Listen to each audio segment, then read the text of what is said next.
Since we released The Force of Darkness, Star Wars fan film, we've got a lot of questions how we did the lightsaber effect in that film. So we thought that we would make a little video showing how we did Darth Vader's lightsaber. And it's all done in After Effects without any third-party plugins. We can also do a video later where we show how we did Kylo Ren's lightsaber, but there we used a couple of third-party plugins for that effect. So let's start with Darth Vader's lightsaber, and this is our first tutorial, so we would love if you comment what you liked about it, if there's anything we can improve. It's my colleague who's going to be sitting in the actual program, After Effects, and I'm going to comment what he's doing. So let's jump into After Effects.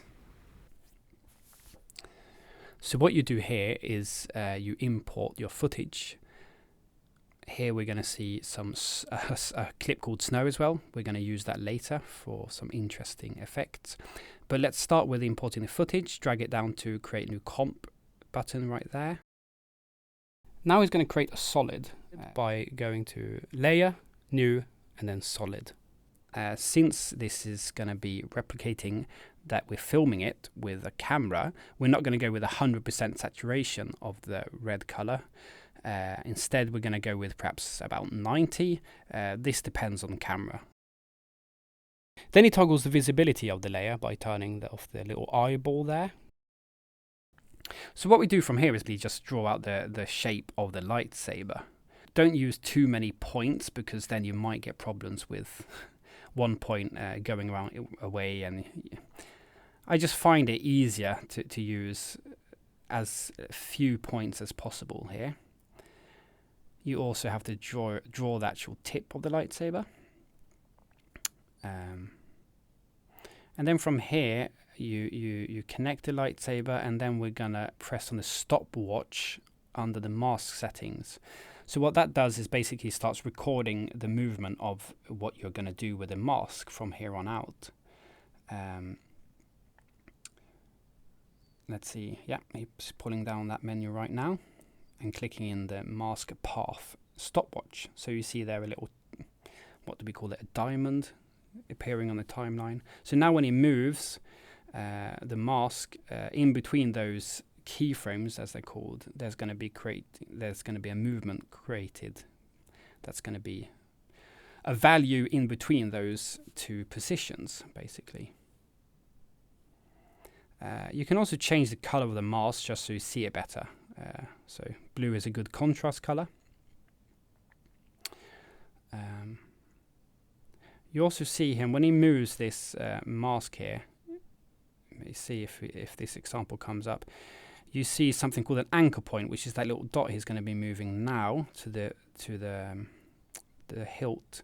So when he does that, he can rotate from that point, as you see it happening right there, which is handy.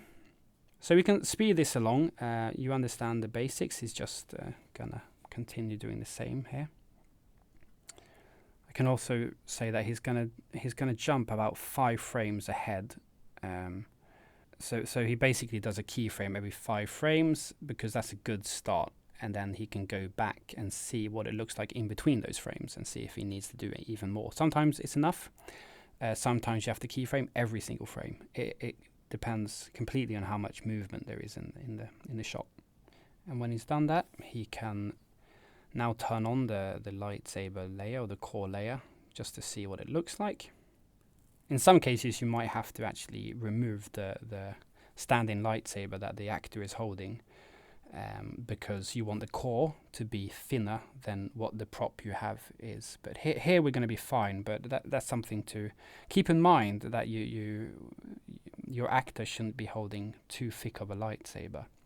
So here he puts on the motion blur to see what that looks like. If you might see some problems here, that the motion blur looks completely off, you might have to check your motion blur settings, which you do. Section where he's at now, composition settings, and then advanced. But it looked all right.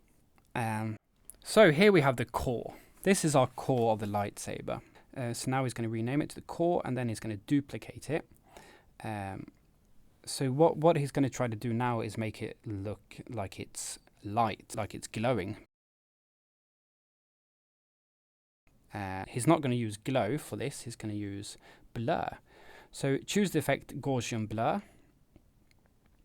And now we're just going to start building our lightsaber here. So the core we can just blur slightly, so it doesn't have this sharp edge. He's going to change the core color, because it's going to look like light that's overexposed in the camera. So he's going to make it an off-white, and then the glow is the one that's actually going to, which is actually going to saturate the lightsaber. So he's also going to blur the glow with a Gaussian blur.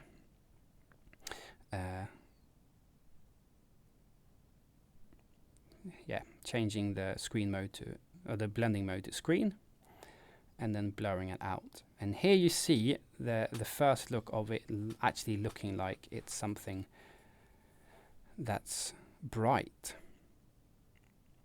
Looking really nice and old school here. So duplicate that layer, and now it's all about taste. How much do you want it to bleed out the image, or how much is it actually bouncing around in the camera to give us this effect? But at least a few different layers of this with different amounts of blur is going to help you sell this illusion. So every layer is more blur than the previous layer to give it this glow effect. And there are really good glow plugins out there. Some of them cost money, a few of them are free. The built-in one is not very useful in this case, but the closest is to use different layers of blur. I think it's starting to look really nice. Usually you need a few layers to get the blur amount or the glow amount as you want it, but this is all about taste.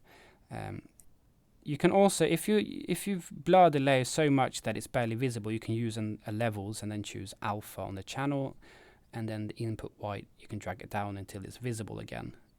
So you have the same amount of blur as you want, but it's more visible. So I think that's the last layer it's going to use, and this layer is basically so it looks like the whole image is being affected by the lightsaber. Discreet, but gives it a really nice tint.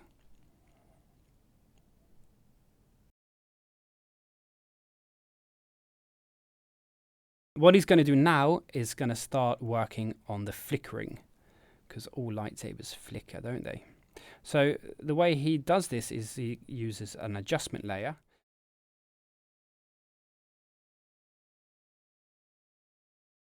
And on that adjustment layer, he puts an exposure.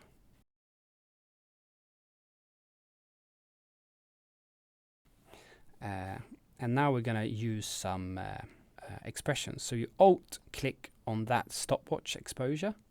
You get this text thing here, and you can type wiggle. And these numbers are going to vary depending on the look. And the first number is going to be the speed, or how many times a second something happens. Fluctuation 12 times a second, you could say here. And the next value is going to be how much. So if it's an exposure, for example, it's going to be 0.9 is going to be the amount, or 12 times a second. You can Google wiggle effect, and there's more in-depth tutorials about wiggle effect. It's really useful. I don't know exactly how it works. So what he does now, he goes into edit and then copy with property link, and he's going to paste that on the different layers. And what that does is, if he does any changes on that adjustment layer now and that exposure, it's going to change on all these layers. So it's a really useful tool for making this flicker effect on multiple layers. So let's preview that and see what that flicker looks like. Yeah, that's looking really nice. But as I said, here's its preferences. Do you want it to flicker a lot or little? That's all up to you. So he's going to change the value. Not really pleased with what it looked like. He's going up to 1.4. Let's see what that looks like.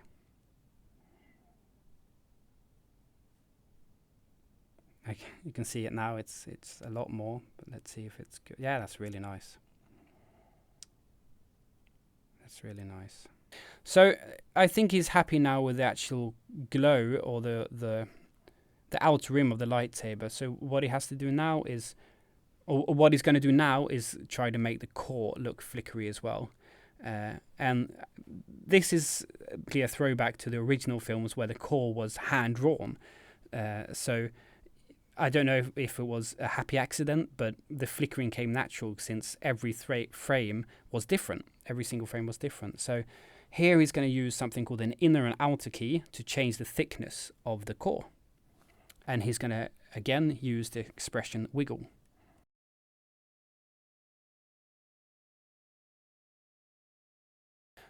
So let's see what that looks like.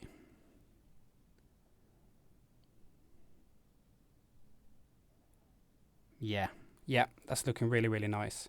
So here we could end this part 1 of the basic training of the tutorial, but we're going to go one step further. Something that I think we did really well in the Force of Darkness, which helped us sell the illusion of a lightsaber, is we had snow. So we're going to show you what that adds to the shot if you have an element like snow, for example, or smoke, but in this case snow. So here we're going to import a snow layer that he has exported earlier, which is made in trap code particular. We normally had the snow layer in the comp so we could have the 3D advantage of it, but here for this example we just rendered out some snow. What he's going to do here is he's going to have 2 layers of the snow. One layer, which is the snow, and one layer, which is the snow, but is red. And we don't want that to be over the whole image, but it's going to be around the lightsaber. So he's going to take one of the glow layers, and then he's going to use something called a lumimat. So the lumimat is basically just going to take the exposure from the layer above it, and that's the only thing that's going to be visible. He takes the top layer, duplicates it, and if you remember what that looked like, it was quite a big light source. It was a big area of light. He pre-composes it, because some effects you need to pre-compose for them to work. And then uses levels to bring back some of that exposure again.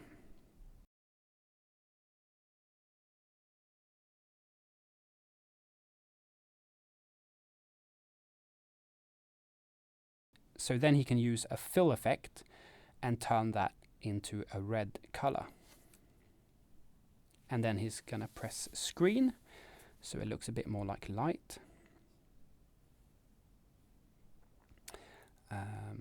And then pull down the exposure of the snow, because the snow around the lightsaber can be quite low. The opacity, I mean. The opacity can be quite low around the lightsaber, but the closer it is, it lights it up. Let's try add instead. He's going to try add instead. Let's see what this looks like. So already you have something completely different. It really helps to sell the illusion that lightsaber's there, because the snow is getting affected by the lightsaber. So that's looking really nice. You have a lightsaber, it's lighting up the snow around it, and when you know these techniques, you can also change that snow to, for example, smoke. Here's an example of that. And yeah. So thanks for watching. Here you can see an example. If you tweak even a bit more, you can get it to look even more satisfying. So that's the basic techniques we used in the Force of Darkness to create Darth Vader's lightsaber. You can use the techniques that we used, but you can't use the exact values. You're going to have to tweak them depending on if it's a close-up or a wide shot and so on. If you felt that this was a bit too advanced, there's a plugin called Saber released from Video Copilot, Andrew Kramer at Video Copilot, and it's an amazing plugin. It will take you about 90% of the way, but we felt that the finishing touches we had to do it this way. But Saber is an amazing plugin. You should check it out. Also, there's different tutorials out there. We're not the first people to use a blur as a glow, so you can also probably just YouTube using blurs as glows, but this is how we did it anyway. Hope you guys liked it. This was, as I said, our first tutorial, so comment what you thought about it, where we can improve, and what you liked about it. Otherwise, until next time, take care.